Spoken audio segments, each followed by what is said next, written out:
शहाजीराजेंच्या अपमानाचा, संभाजीराजेंच्या खुनाचा आणि आई तुळजाभवानीच्या मूर्तीच्या विटंबनेचा बदला घेण्यासाठी तो ऐतिहासिक दिवस उजाडला होता. अफजल खान वधाच्या चौथ्या भागात आपण बघणार आहोत डायरेक्ट अफजल खानाचा वध.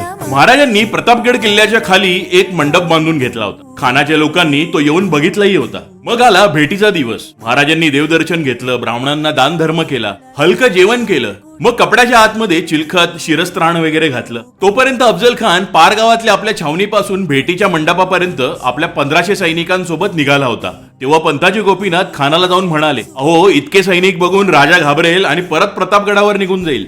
मग ठरलं की अफजल खान आणि महाराज आपल्यासोबत 10 अंगरक्षक आणि 1 वकील घेऊन भेटायला येतील आणि ते सगळे या दोघांपासून बाणाच्या अंतरापर्यंत उभे राहतील. महाराजांनी गुप्तपणे रातोरात आजूबाजूला सगळीकडे चौक्या उभ्या केल्या होत्या. पार गावाजवळच्या जंगलात बांदल देशमुख आणि त्यांचे सैनिक लपून बसले होते. त्यांचे काम हे होतं की खानाचे 1500 सैनिक जे आता खाली उभे होते ते जेव्हा खानाच्या मदतीला वर येतील त्यांना वर येऊ द्यायचं नाही आणि मध्येच कापून काढायचं. आणि नेतोजी पालकरांचं हे काम होतं की आपल्या घोडदळासह खानाचा सैनिक जे वाईमध्ये आहे त्याच्यावर त्याच दिवशी अटॅक करायचं. अशा प्रकारे इतर सरदार कान्होजी जेदे, पासलकर वगैरे अजून वेगवेगळ्या ठिकाणी लपून बसले होते. म्हणजे एका प्रकारे अफजल खान आणि त्याचे सैनिक सगळ्या बाजूने ट्रॅप झाले होते. आणि आता महाराज ठरल्याप्रमाणे मंडपात अफजल खानाला भेटायला गेले. अफजल खान थोडंफार काहीतरी बडबडला आणि महाराजांना आलिंगन देण्यासाठी पुढे गेला आणि अचानक त्याने महाराजांची मान आपल्या डाव्या हातात आवळून धरली.